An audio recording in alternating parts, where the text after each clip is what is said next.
Hello, everybody. It is Eric Trexler. I'm here with the good Dr. Eric Helms. It is Monday night. It's 7 p.m. Eastern Time, and that means it is time for yet another edition, the 315th rendition of Iron Culture, presented by Mass. So episode 315, that's a huge threshold for us because that means we're officially at the 3-plate level. Okay, so in the lifting world, that's way more important than episode 300 or 200 or any other barrier you might want to hit. Once we get to episode 405, we're going to have to do something really, really special. But I tell you what, Helms, it's going to be a quick episode. We got about an hour here. We're going to dive in. We're going to make sure that we answer every question that could possibly be thought of in the chat. Before we get to that, we've got a question that came in our little after hours portal. And by the way, folks, if you can't catch us live on YouTube on Monday nights, you can always submit questions 24 hours a day, 7 days a week, 365 days a year, 366 on leap years. And you could do that by going to massresearchreview.com/ironculture, one word. But we got 2 questions, actually 3 questions in a row on TRT from 3 totally different people. So this is, yeah. You got a question? One obligated thing that we should talk about. If you like seeing us talk live, there is actually an opportunity. If you want to travel to Austin, Texas in April to see the entire team speak live at the Sports Nutrition Association conference. We have an annual conference. Myself and Dr. Eric Trexler, we are on the board for the SNA. But cool thing happening. Mass is sponsoring the event, meaning that Dr. Lauren Colenso-Semple and Dr. Mike Zerdos will also be there, along with a bunch of other amazing speakers, to include none other than YouTube sensation Jeremy Etier, and a whole bunch of others like Sean Arendt, Gabrielle Fendero, Lauren Conlin, and many others. And we're going to remind you guys of this on a weekly basis because this is one of those unique opportunities where we all get to speak in person. There's going to be Q&A. And there's going to be 2 days of presentations. So it's going to be an awesome opportunity if you're interested in furthering your own nutrition knowledge or if you are looking to actually become a better coach in the nutrition space. Yeah, good call. I'm really stoked about that event. It's coming up, like you said, in April. Even if you don't like fitness and you don't like anyone associated with Mass, interesting that you're listening and watching right now, but nonetheless, we'll take what we can get. But even if you don't like any of that crap, it is worth noting that Austin, Texas is a fun city. It's one of my favorite cities that I visited, and I'm interested to see how it's going to go this time because it was one of my favorite cities when I visited, but I visited many years ago when I was not vegetarian. One of my favorite things about this fun city was incredible Mexican food and incredible barbecue. Neither of those are particularly vegetarian friendly, but if any place can do it, I trust that Austin has something up its sleeve. It can. Having been there multiple times for numerous 3DMJ get-togethers, I can tell you, also in my pescatarian, flexitarian phase, you can absolutely make it work. So Hot Dottie's has an amazing Impossible Burger. Tell you what. All right. And if all else fails, you just go to the Lyndon Johnson Presidential Library Museum. I mean, what more could you want? Also, on that point, yeah, go ahead. There's also the University of Austin, Texas's Stark Center, which is the entire history. This is why I've been there so many times. I've been 3 times now of everything related to lifting. And there's a good reason why we've had numerous academics who are there. And the Iron Culture documentary, which is currently being edited, has interviews and footage there with Connor Heffernan, as well as some of the curators and academics who are housed there. So it's an amazing spot. I heard that documentary was getting canned. I heard that they were just going to can that thing because it's very odd that I am noticeably absent. And as part of the core Iron Culture team, I think there's some pretty big issues associated with that. Well, here's the thing. It was going to get canned until you made the very big mistake of acknowledging all Iron Culture content before you joined the team as canon, which actually took it. It was literally right on the door out. Our legal team was like, listen, Trex is putting a lot of pressure on us. We have to get rid of this. And I said, folks, I've got the tapes. We played it.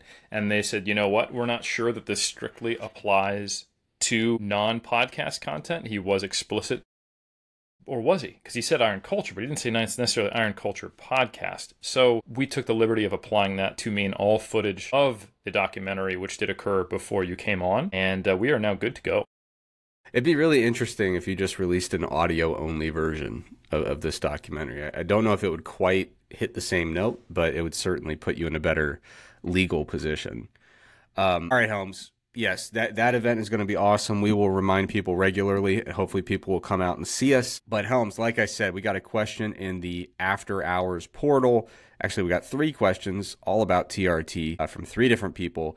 And I've commented on this before, but it's one of those things. You can always tell what is kind of gaining traction in the online fitness content world, because it's like a video or something will get released, and literally these 3 questions from 3 different people came over a span of 6 minutes. So somebody made some content out there about TRT. But it looks like, generally speaking, these people asking the question are all kind of in the same place. And they have a few basic questions that kind of jump out as themes, right? So I'm going to put on my qualitative researcher hat and extract some themes from these questions. So one big question that is really emerging from this is like, when does somebody hit that point where they decide, I actually am going to go on TRT? Like my testosterone is low-ish. I feel like I'm managing all the lifestyle factors effectively that ought to put me in a higher testosterone range. So when do I make that call and say, I've done everything I can behaviorally, now I need to go the pharmacological route to get my testosterone to where I want it to be? So that's one big question. Another question is, basically, is it really, really scary to do this? Because once you go on TRT, everyone knows you will be on it forever. Now, Helms, right off the bat, something that you said when we were talking to Lauren Colenso-Semple, the good Dr. Lauren, about TRT stuff on the tail end of an episode that was largely about menopause. You had mentioned a statistic that really surprised me, and I think is definitely going to surprise the people asking these questions, which is that I think you said, what was it, 70%, 80%? 80% of men higher than 80? Yeah, so there was a review done on TRT usage statistics. It is one review. It's not the definitive one. I think it was done in maybe 2017. Dr. Ben House, when he did his really well-liked episode on testosterone replacement therapy and all things about it, talked about there are 2 major issues. So there's 3. The first major issue is that there are literally affiliate codes out there for fitness influencers to recommend TRT clinics, and that the clearing the bar for what you need for a doctor to send you TRT is basically just a video consult where you say, I don't feel very good. Yeah. What the Endocrine Society recommends is multiple serial testing in the same conditions of testosterone to confirm this after presenting symptoms, not just because I think I might be low. Yeah. And then after those multiple tests confirm it, because of the reliability issues with one-off testing and the impact of diurnal variation, which is substantial, and recent energy balance, food intake, and all of these things, and individual differences, and also potentially differences in free testosterone, which is the actual testosterone, which may impact why you do or don't have symptoms, and the many overlapping symptoms that can come from other things that are not low testosterone with low testosterone, they recommend the serial testing. So issue 1, this is now a cottage industry that has invaded the fitness industry rather than health. 2, no one's doing the actual testing that is recommended. And then 3, this 2017 review, if I remember the statistic correctly, found that something like 85% of men in this review who had been on TRT were not on that same TRT a year later. Now, for those who actually think about this, what it means, and understand that testosterone replacement therapy is probably something you're going to be on long term if you commit to it, because you're dealing with clinically low testosterone, and there's no real way to deal with that if you're not, say, fixing something potentially through surgery. Like if you have one of these issues with the testicle that we talked about that can be removed surgically that can sometimes reduce testosterone, or if there is another clinical issue that you're dealing with in concert, potentially sometimes lifestyle factors. Sometimes tumors can cause that. Yeah, exactly. There's numerous things that you may be on TRT temporarily, but I would say they're the minority of times, and most of the time people going in, it's because they believe they're having an age-related decline in testosterone. So you would anticipate that the majority of the people who go on TRT would still be doing it if it was effective and if it fixed the issue that they came to the TRT clinic for a year later. But the fact that somewhere between 8 to 9 out of 10 men are not on TRT a year later perhaps indicates that because we're constantly marketed as soon as we hit the age of 30 these days, it seems like it's constantly dropping, that the boogeyman under the stairs of all your problems is low testosterone. I think there's a lot of men who maybe are depressed, anxious, have another issue physiologically, and because they're constantly being given a reason and what to attribute it to, that's what they look to. And frankly, I think there's a lot of guys who just would like to be more muscular and think it's also an easy way out. So it hits a lot of boxes, but it does not fix the problem, apparently, for almost 90% of men. Yeah, so, and you're of the impression, it sounds like, that basically this shockingly high stat is related to people who try it and realize this isn't as great as I thought it would be, so there's no point anymore. Not things like losing access or affordability or anything like that. You think people are opting out of using it? I think there's got to be some. I would think that the amount of those other things certainly are in place. I'm sure they contribute to that statistic. I would be shocked if they contributed the majority to that statistic. So I have a tough time seeing how that would not be a dominating factor. Yeah.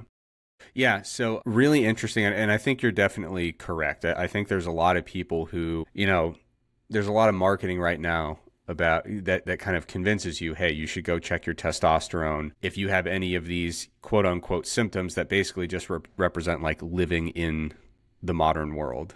Like, do you get sleepy sometimes? Do you feel like sometimes you got a lot on your plate? You might have low testosterone, and it kind of gives this impression that people who have higher testosterone live as if they were a lion. They attack each day with vigor and 100%. Never have any wavering confidence or any sluggishness in their day. So yeah, I think you're definitely hitting the nail on the head that a lot of people probably try. They hop on TRT, they take a small dose of injectable testosterone, a tenth of what you're seeing in these like IFBB pro bodybuilders. It doesn't do much because that dose of testosterone really shouldn't do much. It doesn't do much also because they didn't have symptoms in the first place, so there's no symptoms to actually resolve, and they say, no thanks, this isn't really worth it. So I think that's a great point. And when it comes to this other question about, when would someone actually make that call? I think that call should be made in consultation with a qualified medical professional, not someone who says, I can get you this stuff. Yeah. If we do a Zoom call and you tell me that you're sleepy sometimes, So a little bit of conflict of interest, would you say? Yes. So you should do it when consulting with a physician who's not directly making their money on getting people to use TRT. So that's the first thing. And that individual will probably tell you, unless you actually have certain symptoms that are getting beyond light into the more moderate to severe category in terms of how you're feeling, lethargic, low libido, things of that nature. There should be some symptoms present before you really think about flipping that switch, and really before you even bother to test your testosterone levels, and then you should probably verify that your testosterone levels are actually low, and then that qualified medical professional can help you make that decision. But I think a lot of people really misunderstand, if the normal reference range for a young man, it'll vary by age and stuff like that. For a young man, generally, we're talking 300 to 1,000 nanograms per deciliter. You'll see slightly different ranges in different textbooks, whatever. But there's a lot of folks who will be like, I'm at 480, but I really see myself as being an 800 kind of guy. And it's like, right, but you're very comfortably within that reference range. You're not that far from the mean or the center of it. You have no symptoms. And if you want to go on TRT, who am I to stop you? But at the end of the day, you're probably not going to get much out of it. And you're probably going to be one of those 85% who do it for 6 months or a year and say, no, thanks. I'd rather not have a needle in my, shoulder, glute, leg, whatever, every week or whatever. So that's definitely something to consider. And the other thing I want to address before we move on is this idea that The moment you go on TRT, you will be on it forever. Helms, empirically, as you said, that doesn't seem to be the case, very far from the case. It's worth recognizing. I think this is, Helms, how many times have we talked about the bleed over from the maximalist IFBB steroid world and how it touches on so many things outside of that world, carbohydrate loading, and post-workout carbs, all these, shedding water before a natural bodybuilding competition. So many things that kind of leaked out of that world and permeated into contexts where they don't make sense. I am very skeptical that someone is going to permanently shut down their HPG axis if they go on ultra low dose TRT for 6 months. I am very skeptical of this pervasive belief that you go on TRT and the moment you take that first injection, you're on it for life no matter what, or you're doomed to a life of having your test at like 40 nanograms per deciliter for the rest of your life. Physiologically, it makes absolutely no sense. And I think people are largely getting that impression because they hear interviews from people who took 1.5 grams of testosterone for 35 years, and they're like, yeah, I'm on TRT for life now. You gotta understand that it's very different, the plight of being a high-level IFBB pro for 2.5 decades who's taking grams of stuff versus somebody who's taking 150 milligrams a week of one testosterone compound. It is a completely different situation. Now, that's not to say that people should take a decision lightly when it comes to introducing exogenous hormones into your body. It is something that ought to be considered very seriously, and you should talk to a physician about what the potential ramifications might be. But Helms, am I insane? That just doesn't seem like a plausible suggestion to me. No, I completely agree. I don't have much to add, to be honest. Yeah, and to be fair, a lot of reasons that you will hear a qualified medical professional make claims of that nature is because they assume you're doing it correctly. Oh, so for example, all your lifestyle factors are in check. You exercise, you're managing your weight, you're eating healthy, you're sleeping well, you're managing stress, and your testosterone as a 34-year-old man is at like 140 nanograms per deciliter. You are clearly outside of the typical reference range. A physician who puts you on testosterone replacement therapy is not thinking, let's give you a little boost and get your body fired up. That's not what they're thinking. The goal is, or the premise of that treatment is, your body is not producing testosterone. Us giving you testosterone is not going to convince it to. We are just going to give you the testosterone that your body seems to have permanently stopped making, or, permanently stopped making sufficient levels of, okay? So that is why you might hear a qualified professional say, yeah, TRT is TRT for life, because they're assuming you're there because you are way outside of the reference range and there's nothing that's going to bring you back, okay? And that's a very normal use case for TRT. So we've got these two different dueling ideas of why TRT is quote unquote a forever type decision. One is you think that you're blasting gear at a high level for 25 years, and that's not what it is. The other is, yeah, like TRT is generally, in most cases, for people who no longer produce sufficient levels of testosterone, and they will need to be on it forever if they want to have higher testosterone forever. That's pretty much it. Absolutely. By the way, I wanted to fact check myself. Okay. The paper. The effects of testosterone on body composition in obese men are not sustained after cessation of testosterone treatment. That is by Tang Fui. I'm probably mispronouncing that. 2017 in Clinical Endocrinology. You can absolutely check that out, and I would encourage people to do so. And it is 80 to 85%. So I took the high value, so I was a little biased. Apologies. Okay. That's why they call you biased, Helms. That's what they call me. I see that all over. All right, Helms, I think clearly there was an interest for TRT, so I'm not going to apologize for addressing it thoroughly, but let's dive into the chat for people who frankly do not give a damn about TRT. You mentioned over in the Iron Culture YouTube page, we had some really good questions. What do you got there? We got several. One of them I'm going to kick over to you that was basically asking about, hey, what's the recent data on citrulline malate? And I think there was a follow-up question that was specifically asking, hey, is the malate component important, or can I just get by on L-citrulline? Okay, I'm going to admit something that I shouldn't, but I will. Oh, no. A lot of people, if you're going through grad school, people say choose your dissertation topic carefully because this will be the focus of your adult life from the age of 28 to 78 or until they put you in the casket. I honestly don't read a lot of citrulline literature anymore, even though it was the topic of my dissertation. I haven't written about it for a couple years, and so I haven't been bothered to kind of dive back into the literature.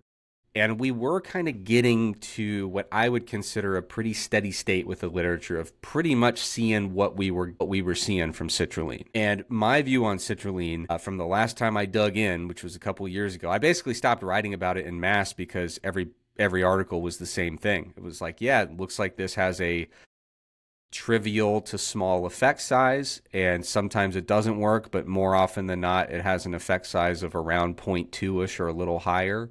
And that's kind of what we're seeing with it. So my view of citrulline is it seems to be in that class of ergogenic aids that certainly you can call it a good like tier 2 evidence-based supplement. There's enough out there to say I can make a case based on science that this thing actually does what it's supposed to do, which is mostly increase strength endurance, get you a few extra reps here and there. Now, the question about malate, this is something that I've really wrestled with. What's really tricky is we don't know a ton about like optimal dosing of citrulline malate, in my opinion, because kind of the first study that really hit the research with resistance training gave like that classic 6 or 8 grams of citrulline malate.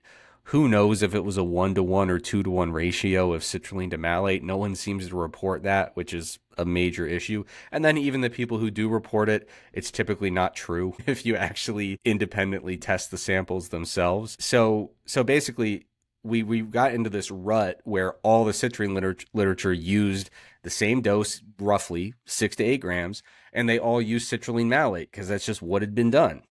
And so there's not really a lot of super clear evidence, very rigorously with high statistical power, comparing citrulline versus the combination of citrulline and malate. But there's really no good physiological explanation for why malate would really be bringing anything to the party.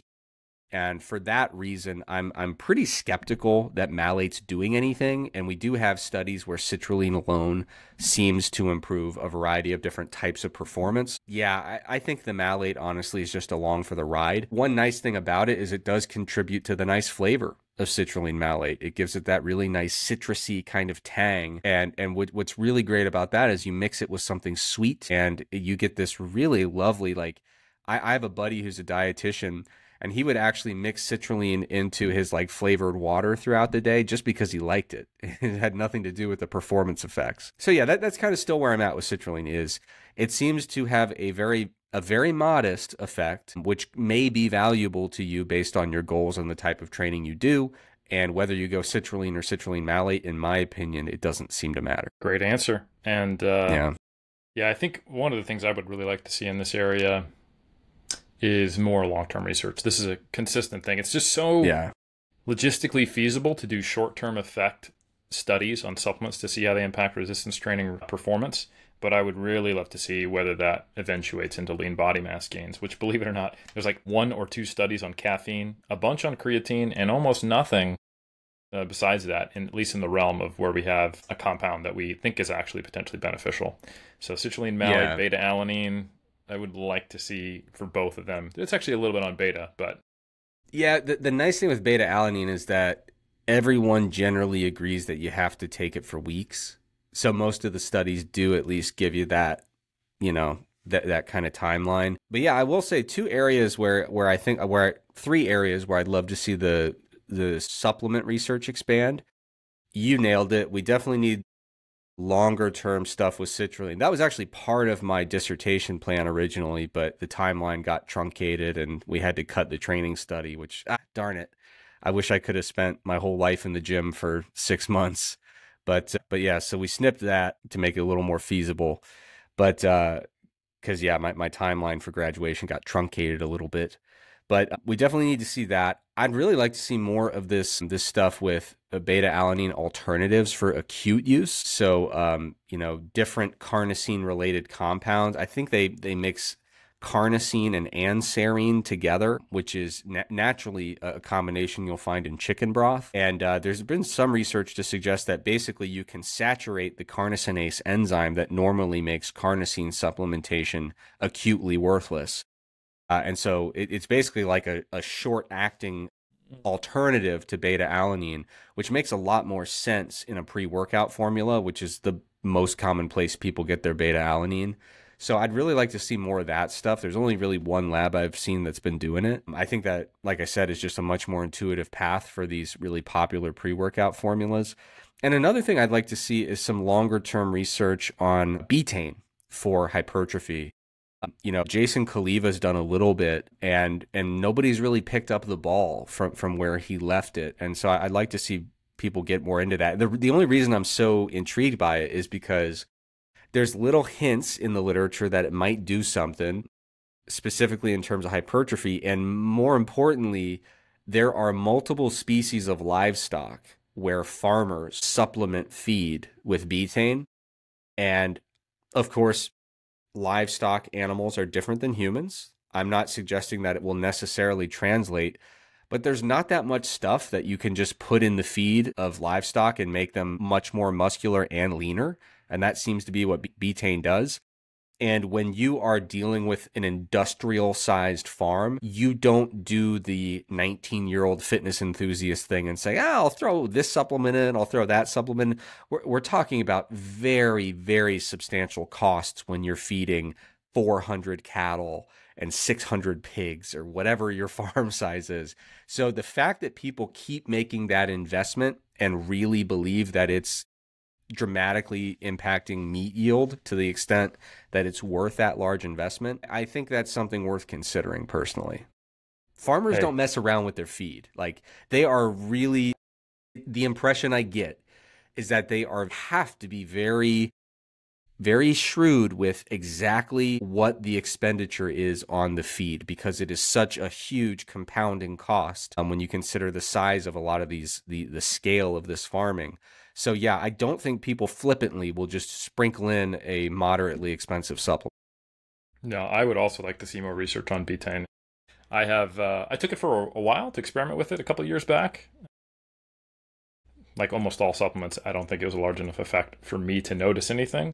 Yeah. Stacking up small effects that perhaps can't be viewed in an anecdotal way is kind of the name of the game when it comes to high performance sport.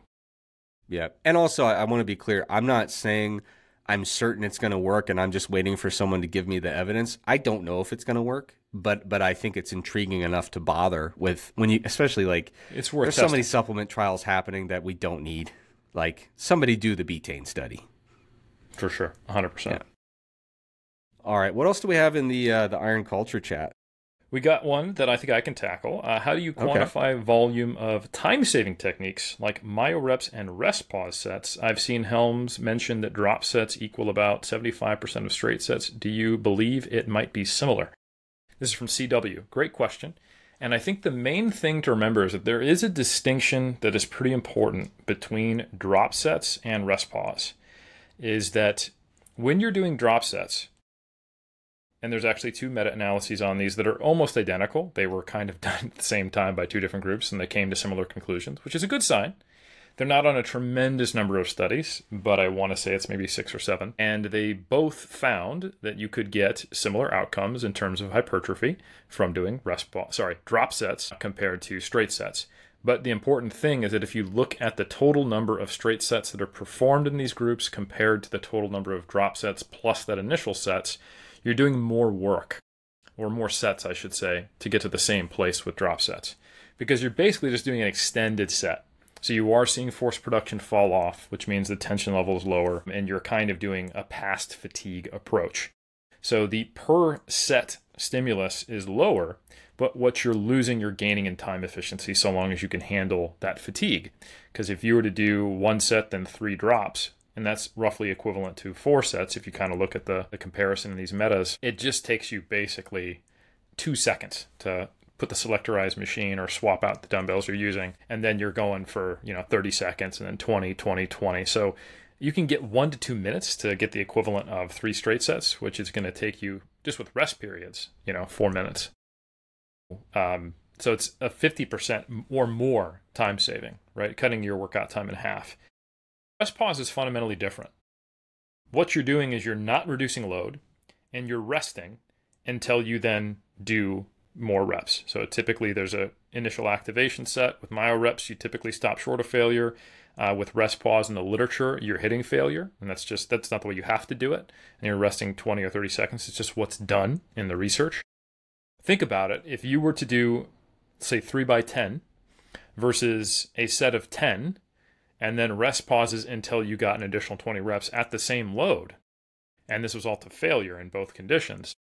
In the 3x10 to failure condition, and let's say it's like 10, 9, 8, you wouldn't be able to do 10, 10, 10 to failure. You're going to have 3 or 4 grindy reps per set, right? That are slow velocity, high contraction forces, fatigue generating. It's hard.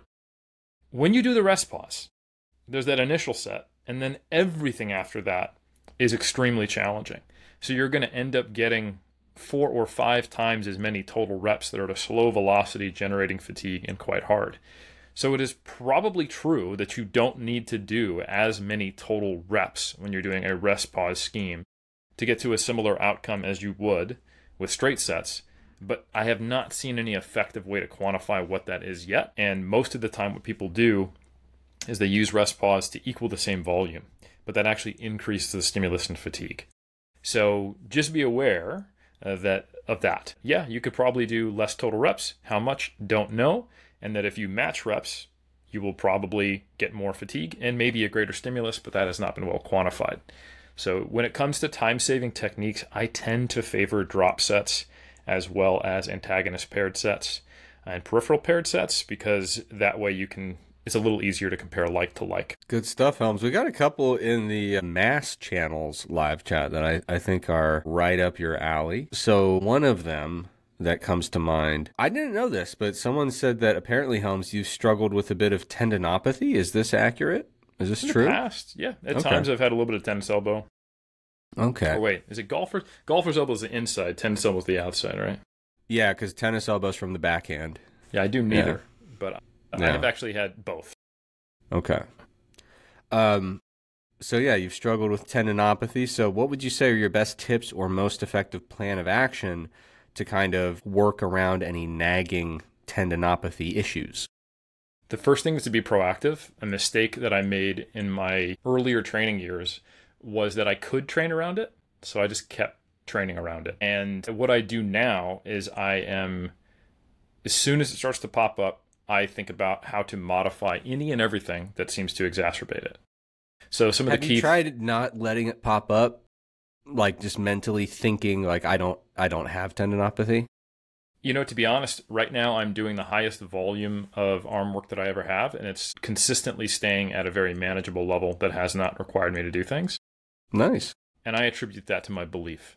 No, I attribute that to actually some of these things that we're talking about, that every time it starts to even get a little worse, I change things. So blood flow restriction training is great. This allows you to use low loads and not have to do a billion number of reps and not know where your proximity to failure necessarily is because it's so damn hard. It's not fun, but it is a little better than, I'd rather do 30 reps than 50 and then be able to drop down to 15 afterwards instead of having to do 25 or whatever. That's great. Also recognizing, like we talked about, I think it was probably last episode, and you've talked about it previously, that for some of the single joint arm work exercises, just being willing to do a neutral grip and not being so adamant about sticking to certain grip variations. I think we're all doing bicep and tricep variations primarily to grow our triceps and biceps. I don't think many people are trying to show off their 5RM on these movements, right? Yeah. Even if you are a power lifter and you are trying to get a stronger bench, you're not actually trying to lift heavier on triceps. You're trying to grow your triceps so that they allow you to lift heavier down the track. And you have to have a different perspective on this. You want to stimulate muscle growth, period. Yes, your movements should go up over time. But I think absolutely finding the angle, joint position, shoulder position, and implement that is least aggravating to the tendinitis and tendinopathy when it pops up is something you should be really willing to lean into and not be resistant. Most of the time, my experiences are that I'm taking some time off the overhead or behind the back triceps and biceps movements respectively. And then also going to neutral grip variations of both is really helpful. And then doing higher rep, lower load, and BFR. Also, if you've been doing a lot of Smith machine and barbell pressing, doing some dumbbell work, I find you can kind of naturally find a slightly better position or angle to press with on the arm that is doing that. That can help. And then just another really good one is if it's bothering you on rowing or pull down movements and not as much, and also on tricep movements, which is not uncommon, swapping some of your back movements for pullover based stuff. So straight arm is quite good. If you can do pressing, but it's the pulling that bothers you, I've been able to keep my back volume in by focusing on shoulder extension, and that hits the long head, and then the pressing is taking care of the other heads of the triceps, and that has been really helpful. If I may, two of the most underrated back exercises in all the land. Number one, the old school Dorian Yates hammer strength pullover machine. That thing Nautilus. Is nasty. Okay, whatever. Apologies to all the... Are we sponsored now by Nautilus? We must be. No, you just referenced, an old school machine, and that was Nautilus. Okay. Hammer strength has a good one too, I'm just saying. Okay. So that pullover machine and also straight arm pull downs are a lovely, lovely back exercise, a nice lat exercise that I really don't see getting used a lot or talked about a lot in my neck of the woods. And I feel like they've kind of like been forgotten to time. But there was a time where you would see a lot more people doing them, and I don't think they get the credit they deserve. So I'm here to stick up for the straight arm pull downs big time. There's been a lot of people in the functional anatomy world who have argued way too ideologically around this movement specifically as to whether or not it's primarily a teres major or a lat exercise. And based upon the leverages and modeling studies, that is frankly hilarious if you just want to see how angry people get and the level of evidence and the quality of evidence they're using to support really, really strong positions. Yeah. When it is like, okay, so it might be a little more teres major dominant. We're going to do shoulder extension without bending our elbow, and that's helpful. Oh, and by the way, it might also hit a little bit of chest. So this is a tool. You can use it. We don't need to form political parties based upon how much of a good lat exercise we think the straight arm lat push down, pull down, or dumbbell pullover is. Yeah. I mean, Helms, you know that I just have no interest in those arguments whatsoever. I think I've... And this is coming from me. I love these. Well. I love this stuff, right? I'm very interested in the biomechanics. If you think it's an exercise in futility and a pointless bit of argumentation, then that really speaks volumes to me and frankly frightens me. But yeah, I think you got some great tips in there for folks who might be working around some tendon issues. There was one in here that I wanted to address, if I may. And while I'm doing that, Helms, if you want to find something good in the Iron Culture chat, please feel free. Gotcha. But we had a question from someone who said, I don't drink coffee because I don't really need the energy boost, don't need the caffeine. Would you recommend that I start to drink decaf most days just to kind of maximize my general health and longevity, i.e. kind of drinking it with a 0-calorie sweetener? Also, question, is coffee bad for your teeth? So here's what I'll say. Is coffee bad for your teeth? I'm not a dentist, but I hear that teeth are prone to some level of staining. I also hear that coffee is fairly acidic and that can be a bit harsh on tooth enamel. I know plenty of people with a lovely smile who drink coffee daily, so I think that dental hygiene practices go a long way. In addition, like frankly, this is me with no knowledge speaking off the cuff and just taking a jab at this. I think that some people genuinely have like very good teeth genetics where like even with like just moderate hygiene, like they just don't seem to be as susceptible to cavities and like staining and things like that. I could be crazy on this, but I do think some people were born with like elite level enamel. That's how I'm going to put it. But anyway, so I'm not a dentist. I don't know, but I certainly do hear from dentists and from people adjacent to that it's probably not the best thing for your teeth, but they say that, I mean, everything I enjoy in the world is acidic for the most part, like any like carbonated beverage, wine, you name it, it's probably, they're going to say, ooh, that's a bit acidic, and, ease up on the enamel. So take that for what it's worth. Now to the main argument, what the question asker is alluding to is the evidence, which is, I'd say, pretty substantial at this point, that coffee is associated with modest positive health effects, which is a huge change because coffee had a terrible reputation 20, 30 years ago. People actually thought that it was this like guilty pleasure and that it actually had negative effects on your health. People thought it was bad for your heart. People thought it was bad for cancer risk. And a lot of that turned out to be very dramatically confounded by, who's drinking a lot of coffee. It's, people who are stressed out, chugging coffee just to survive the day, people who are more likely to be smokers, people who are more likely to drink alcohol. There's all this kind of clustering of not super healthy behaviors and circumstances that go along with coffee drinking. So nowadays, with better statistical modeling, there's generally a lot of acceptance that coffee is pretty good. It's basically water with a bunch of phytonutrients and antioxidants. I will say this, there is one downside I've seen in the literature that doesn't seem to be confounded by other lifestyle factors, and that is there is some evidence. I don't want to cause panic here because it's not like the end of the world. It's not like some ultra strong event or ultra strong effect. But I have encountered some evidence that would suggest it's probably not a good idea to burn your throat regularly. So there has been some evidence that people who routinely drink very, very, very hot beverages before they cool down have some degree of an increased risk of throat cancer from the damage to your throat that can occur with very, very hot beverage consumption. Now, drinking a beverage hot enough to burn your throat is not pleasant. I wouldn't recommend it in any case. And you certainly do not need to consume coffee at that temperature to enjoy it and to, certainly enjoy the health benefits. But that is one thing to keep in mind. Another thing to keep in mind, Helms, now that I'm thinking about it, is the way you make your coffee matters. There actually is substantial evidence indicating that in terms of your blood lipids, it's much better to drink coffee that has been filtered in comparison to coffee that's been prepared with a French press or any other kind of non-filtered preparation method. I think it's maybe Turkish coffee where there's no filter. They kind of throw it and let it settle to the bottom of the cup, I think. And there's a lot of folks that make coffee that way. Cowboys out in the West, they boil up a big pot of water, throw their coffee grounds in it. A little splash of cold water at the top causes the grounds to settle down, I hear. But yeah, there's a lot of different ways that people make coffee without any sort of filtration mechanism. And the filter actually captures something, a particular compound in coffee that is actually slightly, not a huge effect, but slightly negative for your blood lipid profile. So there's a couple things to keep in mind there with coffee. But at the end of the day, I don't think you need to go out of your way to add coffee to your day in order to maximize your health.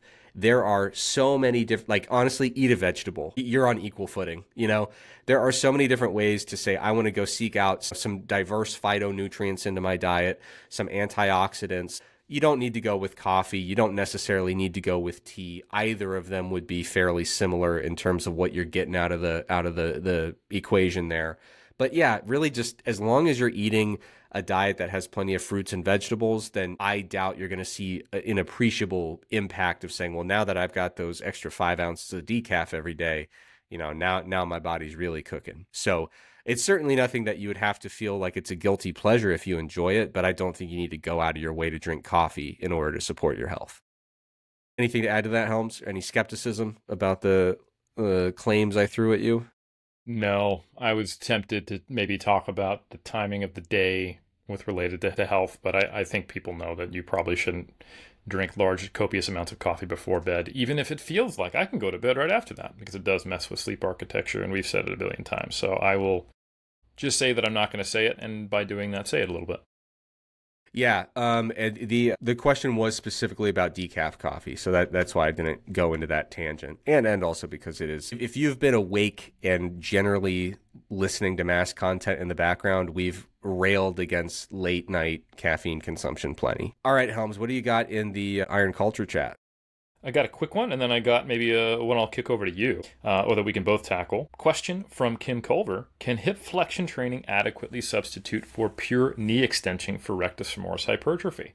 This is actually a good question, and one that I feel like I should have talked about more in the past, given my predilections, because there are a lot of people who do experience more knee discomfort when they do isolated knee extension training, especially at a moderate load, or they have to do more warm-ups on the knee extension. That's not an uncommon thing you hear from people, or, the knee extension machine hurts. I tried to do sissy squats, that hurts a little bit, but I'm fine doing leg press, squats, hack squats, and they can, decide how much they want to get their hips involved, and it just seems to not be as much of an issue. People can work around it a little more, but then they're thinking, oh, well, I'm crazy and I want to make sure my rec fem's developed. How do I do that? I've heard that you need to isolate the knee. If I'm doing hip extension, a rec fem's not going to be active because it's biarticular. I think a great way to work around that is actually hip flexion. And you could absolutely do like hanging leg raises or other various, hip flexion exercises. And I think if you're doing them either moderately heavy or reasonably close to failure, you should be getting some good rec fem hypertrophy. I would suspect that the psoas being such a big, strong muscle would probably be contributing a lot. So that's why I recommended being reasonably heavy and close to failure. And then if you do that in addition to some type of squat pattern, which I define very loosely as unilateral or bilateral with any implement, so long as you're doing simultaneous hip extension and knee extension, I think you probably got your bases covered. So for anyone who is wondering, hey, I've got a home gym and it's not a pain issue, Eric, but I don't have the ability to do, knee extensions. I don't have a machine and I hate sissy squats, or I have to do really high reps, but hip flexion might be a viable option. I think that's a great way to go. Then the longer question, one for both of us, a good question from Sam Brady. Does anything about your usual hypertrophy programming advice change when programming for a male at 35% body fat who is losing weight, especially with the aid of a GLP-1 medication? And then in general, I'm just curious if you have any suggestions around how you would modify programming, volume, frequency, intensity when you're dealing with people with obesity. Okay, so it sounds like there's two questions. One, do you modify training when someone is engaged in weight loss? And the other is when someone has obesity. Is that correct? I think it's specifically people with obesity who are trying to lose weight. And there's also the interaction, if you think it matters, of GLP-1. Yeah, I really don't change it much with a caveat. So generally speaking, my kind of default approach is that we are using resistance training as a tool to impact body composition, and specifically to maximize our growth/retention of muscle mass. We're not using it as a weight loss tool in my default approach. And what we're really doing is, using diet for that, and maybe a little bit of maybe a little bit of cardio, or, less structured physical activity, a step count, something like that. So I'm generally not leaning on it as a fat loss tool. I don't think the principles change that much when you're in a fat loss situation, especially for someone who's not like shredded and trying to lose fat. So I really don't change it much. When it comes to GLPs, I think you're just basically saying, okay, let's be cognizant of the fact that we're in a big deficit. And really what that tells me is don't freak out if we run into some fatigue issues. So maybe we will have to drop volume a little bit or make some little adjustments to make things more feasible, but also for that individual, I have that conversation of, are we going too fast here? Do we feel like we need to, make some changes so that we're not in a massive deficit? And ultimately, that's going to depend on, are you 600 pounds on your way to 300, or are you 300 pounds on your way to 150, right? Like very, very different scenarios where, if you're 600 pounds on your way to 300, I'm not going to tell you, hey, we need to slow down your weight loss. Like, I'm going to let it ride, and we'll tweak the resistance training to make it a little bit more feasible if we need to. We won't cut it, but we'll tweak it. The other thing I would add here is there are some scenarios where I will budge on this. So one thing is, like, I had hypothetically a person who came to me with obesity. They're not like a super avid lifter. They're time crunched. We're just kind of getting into fitness as a means to kind of like, I heard we're supposed to do this when we're losing weight. I will be a little bit more inclined to tweak the training prescription for that individual, where we're doing things that are a little more in the genre of circuit training, where we kind of get that more bang for our buck in that workout, where if this person is like, I'm not trying to become like a bodybuilder or power lifter, I don't necessarily need to maximize my adaptations. It's going to help me psychologically if I break a sweat when I'm in the gym and walk out feeling like I really left it all out there. I will kind of tweak some things based on that kind of combination of background, psychological factors, and just what is this person looking for when they go into the gym. In some cases, it's kind of a combination of stimulated a little bit of growth, got my heart rate up, worked up a sweat, burned some calories. Like there will be some situations where I embrace that perspective strategically, but it's certainly not my default. Good stuff. And I only have a few ancillary things to add. To your point, you mentioned going from 600 to 300 or 300 to 150. Obviously, having obesity is a broad spectrum. Someone at a BMI of 30 who has an athletic background, very few minor modifications. You might want to, if you got a program that tells you to do dips and pull-ups, you might go, can I do it? Like, am I that strong? Because I'm moving a larger mass than someone with a smaller body. And you may decide to replace that with a machine dip, an assisted pull-up, or a lat pull down, or a decline press. But I mean, we're talking really minor modifications there. Someone with a BMI over 40, it's possible that they have simply not been able to be active because of their body mass, so that they are actually in a bit of a cardiorespiratory deficit. And that's when you need to think about how do I, in a very stepwise incremental fashion, build their workload capacity as they're losing weight, and think about the positions I'm putting them in. You know, there's a reason why obesity is highly correlated with sleep apnea. It's because the weight of your body is actually creating some issues. So it may be difficult if you're, say, a personal trainer or a programmer who's never been in a really large body to know what that's like. And it might also be uncomfortable for the person to talk about it. So you really have to think about what are some movements that wouldn't necessarily put stress on the person. Can I get a seated variation? That's often a good way to go. And are there potentially, standing cable variations of some things? One interesting paper that I saw published a while ago, Trex, you kind of appreciate this, is they determined that it was something like 60% of your body mass is about what you can stabilize and do a standing cable chest press. So it doesn't matter if you're super, super strong. Like, if you're a lightweight power lifter who can bench more than 2 times your body weight, you're not going to be able to brace against anything.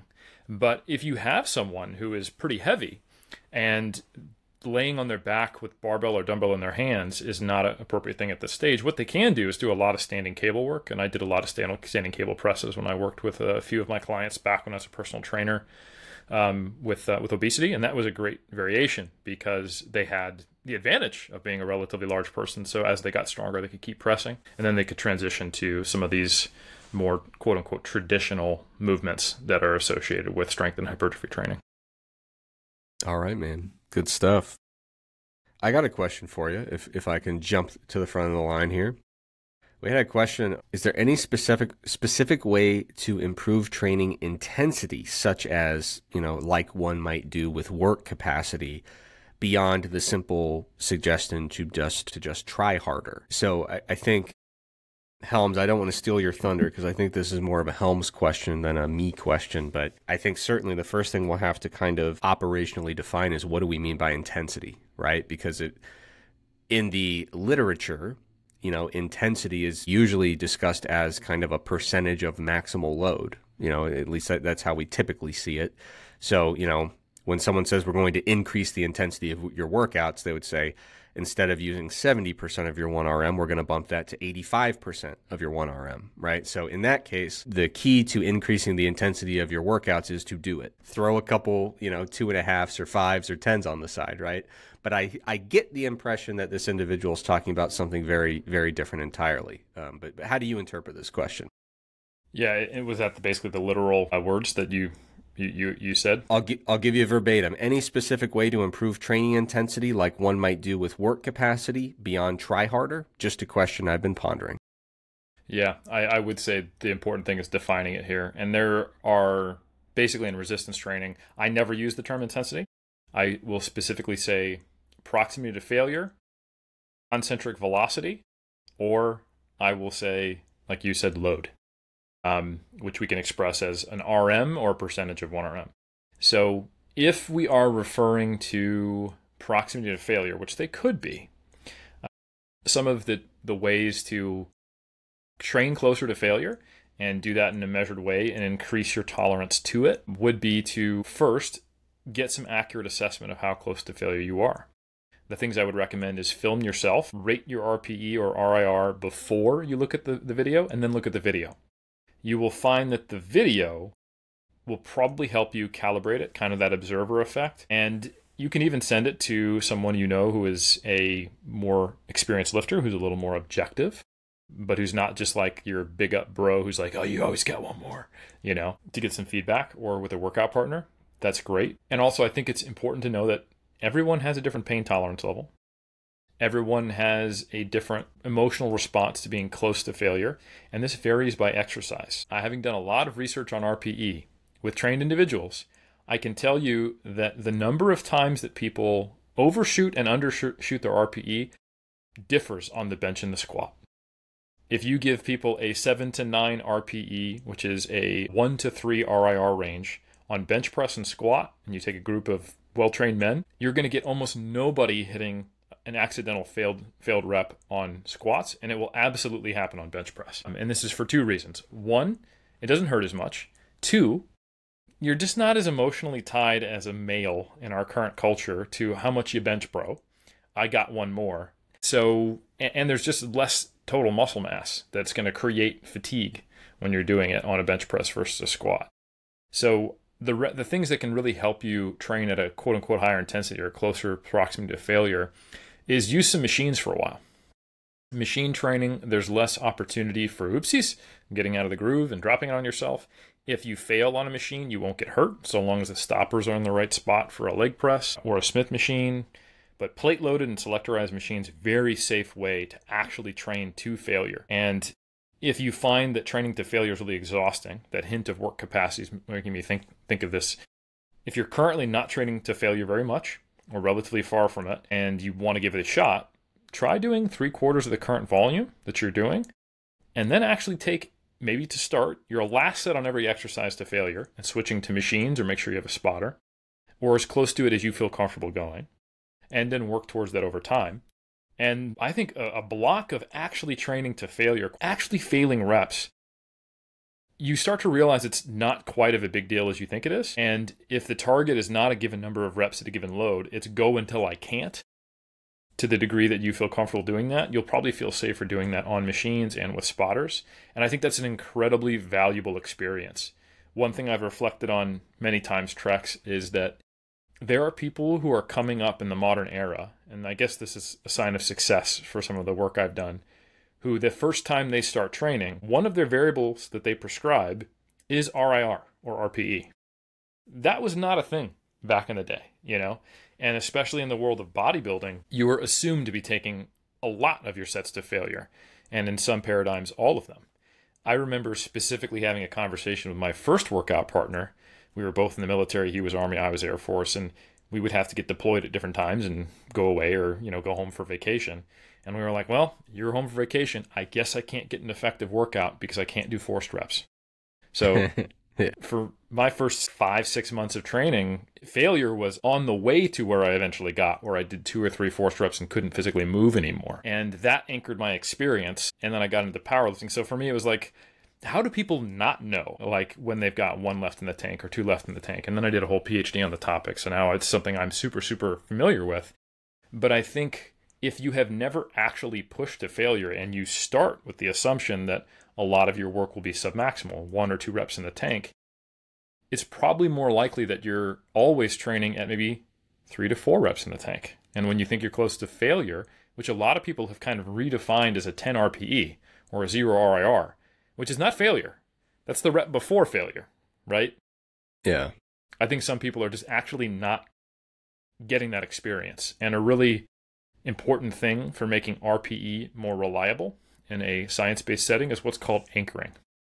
If you take the more subjective RPE scales out there like Omni or Borg that don't have clearly defined definitions like the RIR-based scale that's more modern, or just raw RIR, it is based upon a subjective determination of effort. And if you take an untrained person or a Marine or a triathlete and you ask them how hard was that, and you give them like a single set of 5 at 75% of 1RM, you're going to get pretty wildly different answers. But if you anchor it and you go, okay, we're going to do a set of 75% of 1RM to failure, and go, okay, that in the context of this set with 75% of 1RM is a 10 RPE or a 20 RPE or whatever your scale is, and then you do 5 reps with it, they're going to give you a much more reliable score that is similar across sexes, training backgrounds, you name it.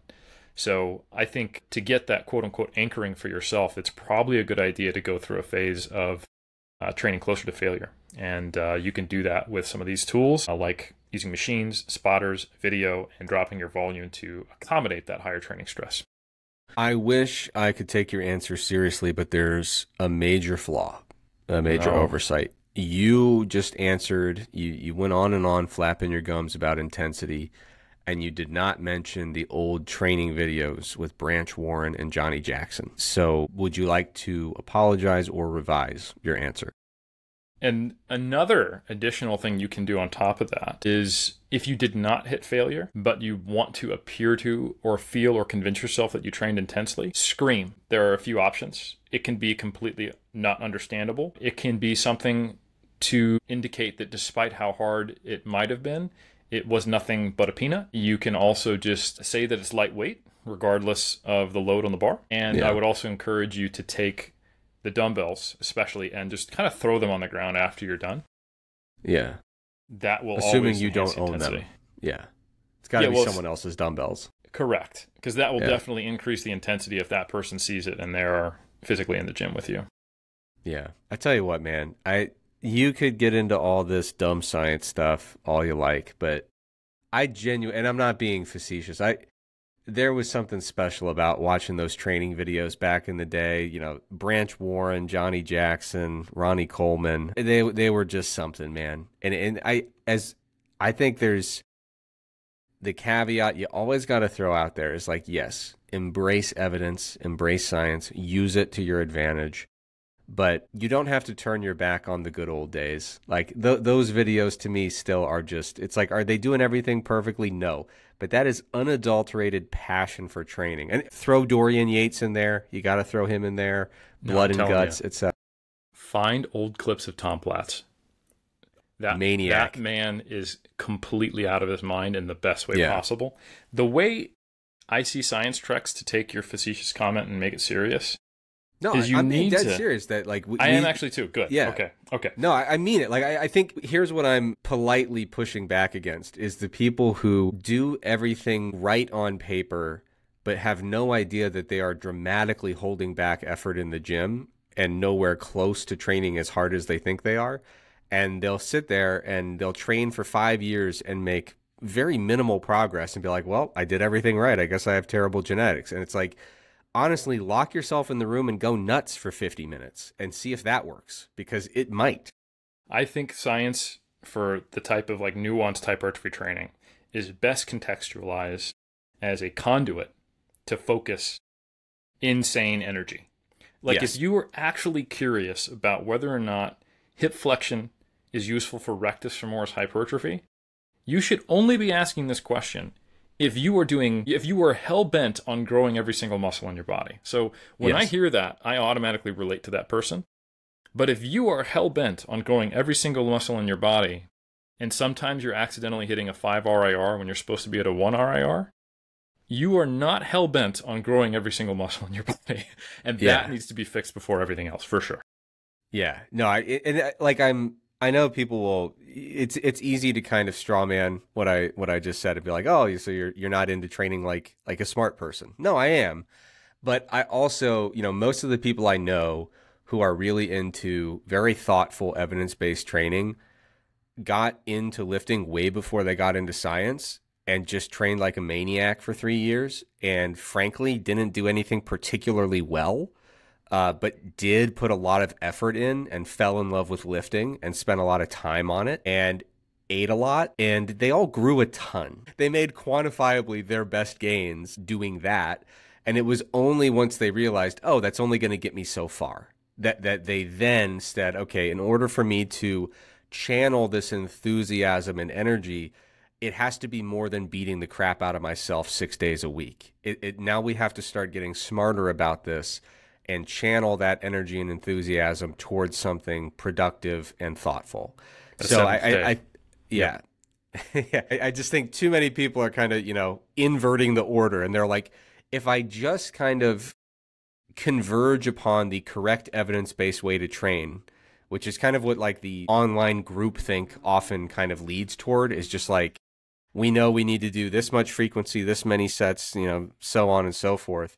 Yeah, it gets you to the point where you're like, you've optimized the fun out of the first parts of your lifting career and just the experimentation and the go nuts in there and have fun. And I think sometimes ultimately that can have a detrimental impact. I mean, the best of both worlds clearly is that you are remarkably enthusiastic. You're getting guidance from people who have been there before, and you are intelligently channeling that passion, enthusiasm, and energy toward very effective lifting strategies. But if you asked me, Helms, straight up, for your first 2 years of lifting, if you have to miss in one direction, being hyper analytical or just hyper enthusiastic, even if you're doing some things kind of wrong, I would take hyper enthusiastic for the first 2 years. But you're going to plateau hard. And that's when you got to get into the more analytical stuff.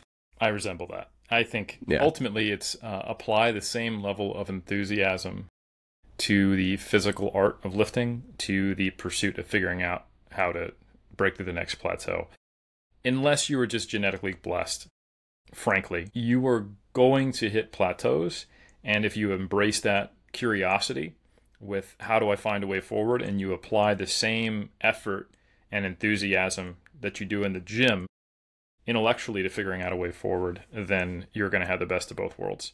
And I think one final reframe before we keep beating this dead horse is that science is about embracing the unknown and answering, or rather asking questions, not finding answers. And we are disconfirming hypotheses.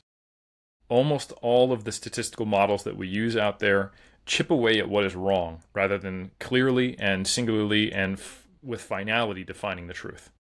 So I can guarantee you that maybe 20% of what we think is optimal right now is incorrect, or at least unrefined or inaccurate to some degree.